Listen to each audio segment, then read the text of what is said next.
the champ is here. Okay, so recently my friends and I did a 6-team death pool draft in the genre of professional wrestling, and these are the results. We're going to go over what happened, and I'll give you my analysis of it. So let's get right into it with the first overall pick in the 2021 death pool draft. A lady named Nicole took Vincent Kennedy McMahon, which instantly made everyone cheer for her to win the whole thing. I should say, by the way, that the restrictions on the death pool were you had to have at least one pay-per-view match sometime between now and July 7th, 1996, which of course was Bash at the Beach 96, where Hogan joined the NWO. We just had to come up with some sort of reasonable starting point, so that seemed as good as any. We previously did a death pool from Survivor Series 97, just made this a bit longer. So it could be WWE/F or WCW. They had to have had at least one match on a pay-per-view in that time. And so there were some nice little loopholes there. There's the Gimmick Battle Royal at WrestleMania X7, for example. And just, you had to really go through and take a look, and you could find some gems in there. But anyway, Nicole takes Vince McMahon number one, which, of course, I can't stand him, and I just think he's been so horrible for wrestling. And I'll be, as rank as this is, this draft was recently called Rank by someone from my hometown. It doesn't matter. I want him gone, and hopefully things will get better, although they probably won't. But you can't have a megalomaniac like that running things, some out-of-touch billionaire and his whims and his tantrums, determining everything. So thank you to AEW, thank you to Impact for trying hard, and Ring of Honor and all these leagues, and of course all the Japanese ones, trying their best to give us some good wrestling. A lot of British leagues are coming on now on my other channel, Vicious Squared Circle. You can see my reactions to some of those in the coming days and months. But anyway, for now, really, really like what Nicole did there, taking Vince McMahon first overall. At number two, her husband Ryan took Jerry the King Lawler, who of course famously died on Monday Night Raw over 10 years ago and is still going. At the time, he said that he decreased his intake of fried chicken from 5 times a week to once a week. Like Jerry Lawler was never known for working out or anything. So a good choice there, but the King is still going strong, still looks pretty good. So we'll see. That was an interesting pick. At number 3, my friend Justin took Terry Funk. Now, last time we did this, he took the Iron Sheik first overall. Here he had the 3rd overall pick and decided to go with Terry Funk. I was just looking at Terry Funk here. Terry Funk is 76 years old. And of course, he had no bones left in his knees about 30 years ago. So a tough man, though. I wouldn't want to bet against Terry Funk. At number 4, my friend Leon took John Nord, which, if any of you don't know who John Nord is, John Nord was known as the Berserker, who was my least favorite wrestler as a kid, and maybe almost still today, at least my least favorite gimmick. He'd sit there going, huss, huss, all the time, and it was unbelievably annoying. So, I'm kind of cheering for Leon to win a bit here, too. And at number 5, my buddy Greg took Ric Flair. So that's an interesting pick, because what happened, I'll tell you why. Last time we picked, Greg and I also had the last 2 picks. It was a 5-team draft last time, and I was 4th and he was 5th, and I took Ric Flair 4th, even though I was really going to take Kamala, but I took Ric Flair. I couldn't pass up on Flair. Then he has the double pick at 5-6, and he takes Kamala with one of those. And so now here he is taking Flair right ahead of me. So, and Greg didn't, of course, win the last death pool with Kamala. So, so we'll see. Maybe he'll steal Flair from me and win with Flair. Who knows? But obviously a great pick. Ric Flair looks like a chattering Halloween skeleton and not doing that great. So then I got the double pick. I had the last pick. I had number 6. So this is a snake draft. So I get picks 6 and 7. And at number 6, I took who, Justin took first overall last time, who of course is the Iron Sheik, who was known as an A to Z guy because he would do every single drug in the same night and somehow survive and still survive. And he said the only person who could keep up with him was Jim the Anvil Neidhart, who recently passed away. So the Iron Sheik, I'm happy with that. And at number 7, I took Akabono, who, if you don't know who that is, he's a sumo wrestler who has done mixed martial arts. He's done professional wrestling. He's really not doing well right now. Nothing bad to say about Akabono. It's just that he did have one match against the Big Show at WrestleMania one year, so he was eligible for this, and I had to take him, but no ill will towards Akabono. It was just a strategic pick here. All right, at number 8, Greg took Droz, who, of course, Darren Drozdov famously puked on the ball on Monday Night Football one time, and was unfortunately paralyzed in 1999 when D'Lo Brown botched his running powerbomb, and Droz landed on his head and has been paralyzed ever since. So yeah, when you start saying some of these out loud, you see how dark this really is. But all right. So at number 9 was Lex Luger, who, of course, had an amazing body. Wasn't the best wrestler, but had an amazing body always, and had I believe it was a spinal infarction. I think he was even on a flight when it happened, but he basically messed up his neck. Like when he went to crack his neck, and I think he messed it up or something like that. And so he's been, he's a shell of his former self. He looks old. He's obviously doesn't train or not much anymore. And, he's found Jesus or something. And he's just, he's kind of wasting away. So that's Lex Luger. People used to say I looked like Lex Luger, so bring in the comments there. But I actually got that recently from one of the guys who did this draft. So thanks. Okay, number 10, we have the One-Man Gang, who, of course, was also Akeem the African Dream, and what's his name, George Gray, I think.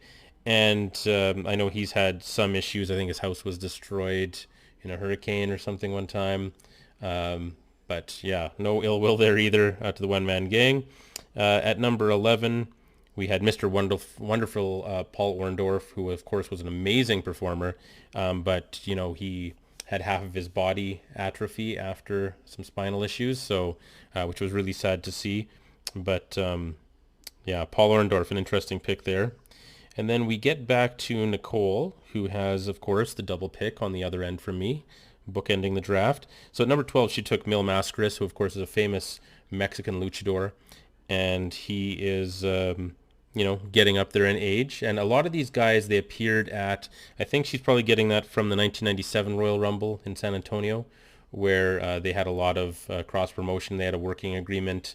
The WWF did with AAA at the time out of Mexico. So some guys like that were eligible because of that. So I looked at a lot of those luchadors for this. And at 13, she took Psycho Sid, who needs no introduction, I don't think. If you made it this far in this video, you know who Sid is, and he's a little out there. All right, at number 14, we had Sergeant Slaughter. I'm not really sure what that pick is about. He lost a lot of weight years ago, unless this is just purely an age play. I guess this is kind of like the reverse of a dynasty football draft. You're looking for the old guys.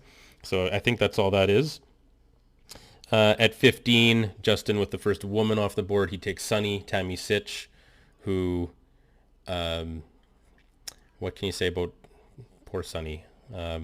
She's been kind of lost ever since Chris Candido passed away, so I feel bad for her. She was, a lot of guys wrestling, first real crush other than Miss Elizabeth. And yeah, I kind of wish all the best for Sunny. I really do. I have nothing bad to say about her. I just wish I wouldn't have watched her porn. All right, at 16, we have Perry Saturn, who I think is a pretty good pick. He's always been a bit out there. He disappeared off the face of the earth. Like nobody knew where he was for 2 years. And I guess he had been homeless and now he's been getting some, I think, GoFundMe help. But he said he and, was it Raven? I think he and Raven they would just take a bunch of pill bottles and just mix them all and then take a handful and just see what kind of buzz they got. So, longevity probably not in the cards for Perry Saturn, but Yeah, he does seem like he's trying. I did see a video where he was saying that, people didn't want him to use the money to get a clothes dryer, so he just bought like a rack to hang his clothes on. So I felt kind of bad for the guy, but yeah, hard life, hard living for sure. At number 17, you take who was that? Number 17 was Greg. Okay, yeah. So Greg took Tugboat, also known as Typhoon, from the National Natural Disasters. Fred Ottman, and of course, famous for his debut as the Shockmaster. Which again, if you're still watching this video, you've probably seen the debut of the Shockmaster in WCW about 500 times. Okay, then I had the double pick. I can't believe Ahmed Johnson fell to me this far. Tony Norris, he doesn't look like the same human. Like, even if you told me he was going to gain 400 pounds, I would think, okay, well, I'll picture Ahmed Johnson gaining 400 pounds. But that's not what this person looks like. This looks like just a different person, which I'm not convinced it isn't. But apparently this guy counts. So the guy that claims to be Tony Norris now, who just looks like a completely different human being, I guess counts. If that guy passes away, I guess I win the death pool. All right, and then at 19, I got Dennis Rodman, who, of course, from his celebrity match in WCW, was eligible for this under the rules we agreed on. And so I don't really expect Rodman to, I think he's made it this far now. I think he's probably just having fun. He'll probably coast to be an old man or something. But I don't know. I just felt like it. Okay, at number 20, we've got Scott Hall, who needs no explanation. Come a long way due to DDP making a comeback there, and seems to have gotten at least a little bit back on track, and has a chance at least now where he didn't before. So who knows? That's a wild card pick. And at number 21, my friend Leon took this man, Bret the Hitman Hart. My hero growing up. And lives here in Calgary, and actually is neighbors with Leon. So Leon's like, yeah, I'm going to take my neighbor, Bret. So, okay. Bret, of course, had skin cancer recently. I think he's okay. I hope he's okay. Really great guy. Will always give you the time of day if you're meeting him out and about. And I mean, Bret Hart, I've met him a couple times. Nice guy. All right. At number 22, we've got Bushwhacker Butch, who is shockingly old and has had health problems. So I can see why that one was taken. At number 23, we've got Jimmy Hart, who frankly looks like $1 million, but he's almost 80 years old. I wouldn't take that. I mean, he looks like he's going to live to be 100. But, okay, that's fine. Who was that? That was Ryan took. Jimmy Hart, that's a pure age play. That's all that is. And, the last time we did a Death Pool draft, my buddy Justin said, I'm surprised that the Death Pool didn't end while we were drafting. And then it ended up being a year and a half, more than a year and a half, which is appalling. Maybe we just suck at this. Okay, next we've got Nicole with the double pick. She took Brutus the Barber Beefcake as Ed Leslie, who... what can you say about Ed Leslie? I saw his face recently. His face is, shall I say, large and puffy. All right, and then we've got Jake the Snake, who's Jake the Snake, but I mean, also thanks to DDP, really has made a turnaround. Seems to be enjoying life, has a purpose. Like, when guys get a purpose back, I don't like to bet against them as much. He's working for AEW as a manager. He appeared on Joe Rogan, and amazing. Like, thank you, DDP, for what you've done for some of these guys. Not to mention all of the transformation videos that we're seeing here. I mean, new ones coming out now. He's not coasting off of the one gentleman from a few years ago that he talked about on Rogan. He's got new ones all the time. Even like the last few days, I've seen new ones. And good job, DDP. I mean, nothing bad to say about that guy. Okay, moving on. Who do we have next? Of course. We've got Hacksaw Jim Duggan, who I don't really have a problem with, even though he can't wrestle, but seems like a decent guy. But there's a couple guys in this league who just I don't know about him personally, but his gimmick, and I mean, we're not American, so maybe that's part of it. But a lot of people really don't like the tough guy and the tongue sticking out and all that. So Hacksaw, you knew was going to be on this list. Number 27 overall, we've got Sabu, who, drugs, pain, maybe not meant to live that long, maybe.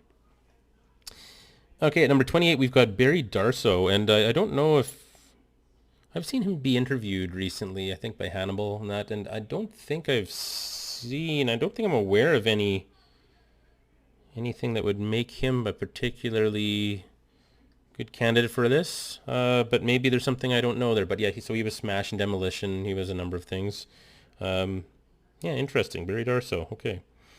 29, we've got Bunkhouse Buck, who I think had some health problems. And then I came up with the double pick here. So at 30th overall, I took Buff Bagwell.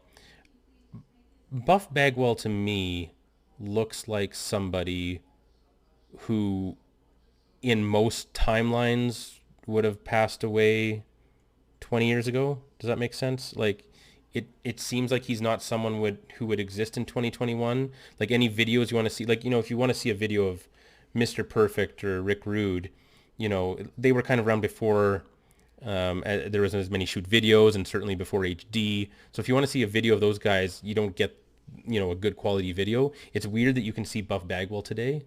Like, it just seems like he shouldn't be here. Like, it's not even, like, I'm not even rooting against him being here, but it just seems like he shouldn't be here. In 2021, it seems wrong to me. Like, I feel like every video of him should be like a Polaroid or something. Anyway, he's a gigolo. Maybe he's having fun. Okay, and then beautiful Bobby Eaton at number 31 overall, who I love.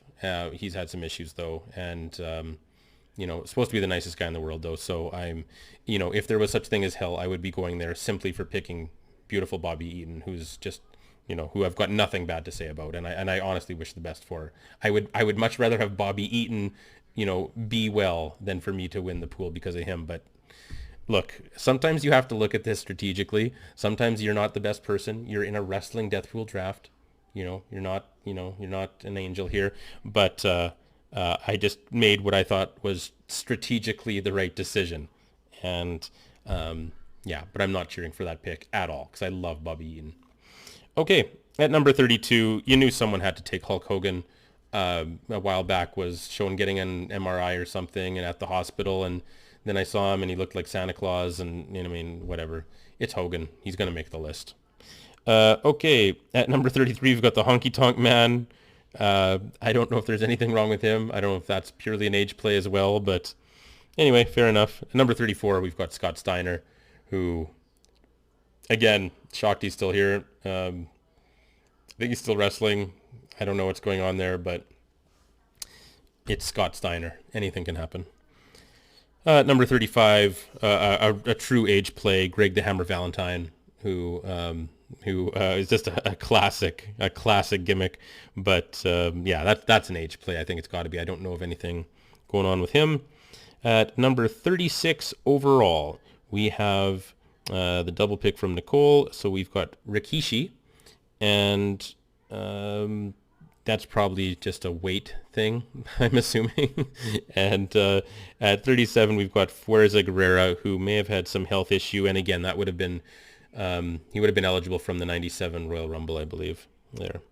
Okay, at number 38, we've got Marty Jannetty, who something came out about him, but I forget what it was. But yeah, look, he's like the Rock and Roll Express or something. Like, he's someone who, like, he was made to be living in the 80s. Like traveling the road, seeing the girls, drinking, partying. Like, he was made for that. He's just made for that. And then, now all of a sudden it's 2021. You don't picture someone like that, thriving. I don't know. Maybe he's doing well. I don't know. But it's just, he was made for the 80s. So the fact that he's still going, good for you, Marty. All right, at number 39 overall, we've got Tommy Dreamer, which I don't really agree with as a pick. I'm not sure what that is, just from concussions and that, maybe? I don't know. That's Justin, and Justin's very knowledgeable with wrestling, but maybe he knows something I don't. I wouldn't have picked Tommy Dreamer, but yeah, maybe I'm missing some information there. All right, at number 40, we've got the Great Khali. Anybody who's had acromegaly, who I assume he does anyway, or has. You never know, although it's not really a death sentence at 40 or 46 like it was for Andre the Giant. But yeah, Great Khali, I don't mind that pick. Number 41, Dean Malenko, who I also love, one of my absolute favorite wrestlers of all time. I heard he has Parkinson's or something, so all the best to Dean Malenko. Because yeah, I'm a big fan actually. So I think he's 60 now. I ran into him at the Calgary airport. I think I was even wearing this hat, which I never wear this hat, Mr. Cena. When Raw was in town, I was waiting for Justin actually. I was picking up Justin at the airport, I remember. And Dean Malenko walks out, and he's standing there, and I don't like to bother people when they're, when famous people are there. I don't, even if it's like Dean Malenko, it's like a niche thing. But I really like Dean Malenko, even more than most wrestlers. And his matches with Rey Mysterio in WCW in like 1996, just really opened my eyes from some of the stuff that WWF had done, and just really made me really interested in wrestling. And I said, hey, sorry to bother you, would you mind if I had a picture? And he's like, yeah, sure. And I'm like, okay. So Justin then came out, was just getting off the plane. We each took a picture with Dean Malenko, and then it's like, okay, thank you very much. And we were just going to walk away. And I think once he saw that we weren't, hopefully too annoying or going to like badger him or anything, and we were just like, okay, thank you very much. He kind of started talking to us, and I thought that was really cool. And, I've always heard he has a really dry sense of humor. And it was funny because then I think he had just turned 49, and Justin said, oh, hey, I heard you had a birthday, like, yeah, happy birthday. And he said, yeah, I'm going to be 50 next year, and then I'm going to croak.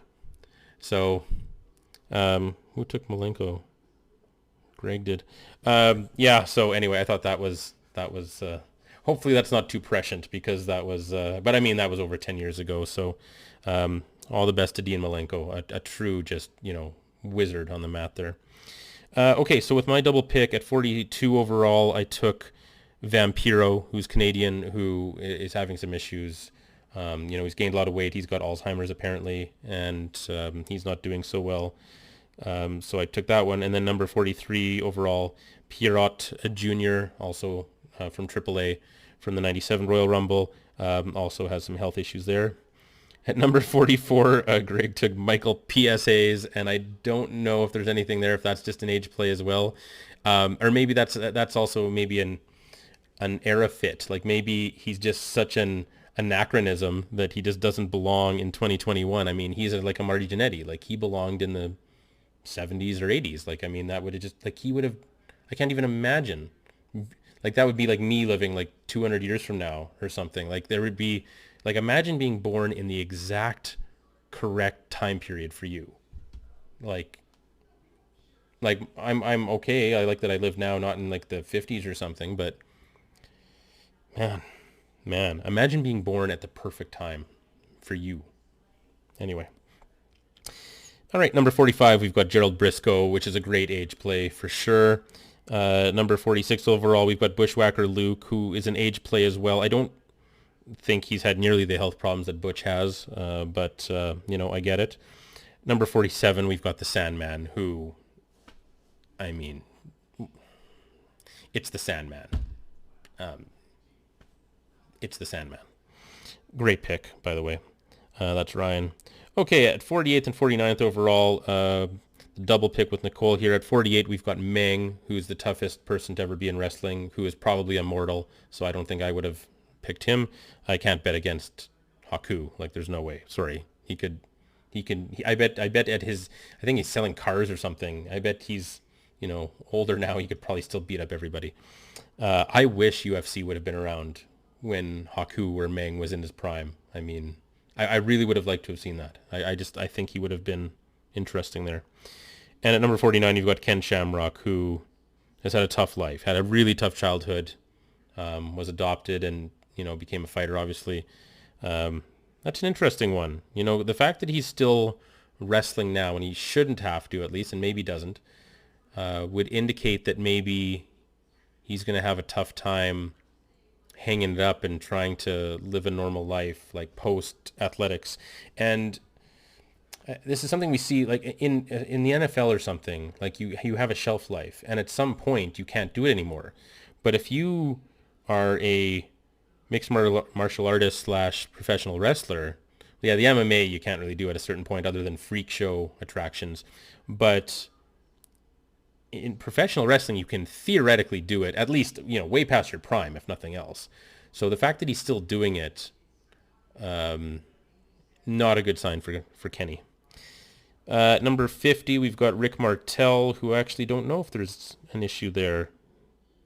I haven't heard of anything with Rick Martell, anything he being wrong, so maybe there's information I don't know there. At number 51 overall, so we're in the final 10 picks here, we've got Tank Abbott, who doesn't look the greatest. Looks like he's lost a lot of weight, and he's had a rough life as well. He used to just roll off the bar stool and fight back when that was doable, and still had a losing record, I believe. So interesting one there. At 52 overall, we've got Mick Foley, who of course has every injury under the sun, has acquired scoliosis from all his bumps, where like he used to be 6'4" and now he's 6'1", or maybe shorter than that now. That was a few years ago already. But all the best to Mick Foley. 53, Hillbilly Jim, pure age play.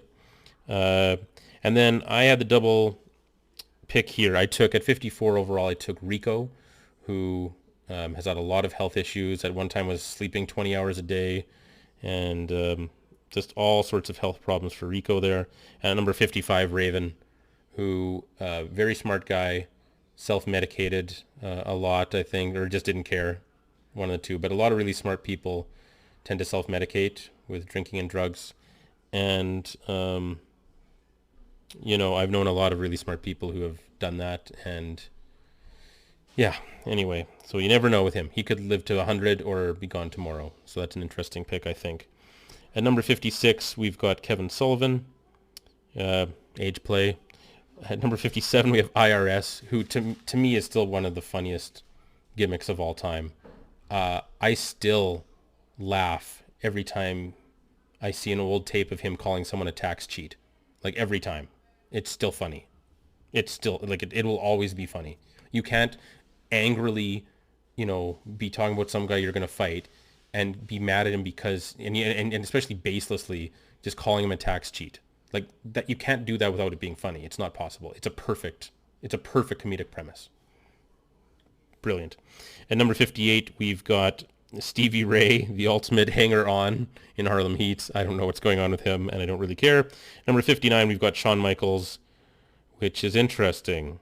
I would imagine he would be cleaned up, and he's one of those, like, it's easier to ask for forgiveness than permission, and he could be an asshole all the time and the ultimate prima donna, and then I'm just gonna find Jesus and retire, and everyone will just say how great I was, and so I don't really like that, but I don't know if I would pick him for this. But anyway, at number 60, final pick of the draft, we've got Mr. Bob Backlund, which I think is an age play, because I mean, even I don't know how many years ago it was, he was doing like some fitness product. I picture him living a long time, Bob Backlund, personally, but hey, you never know. That's he's an older gentleman, and so the age plays, are always fairly safe. But anyway, that is the 2021 Death Pool Draft, 6 team, 6 GM, 10 guys each, and that's what we came up with.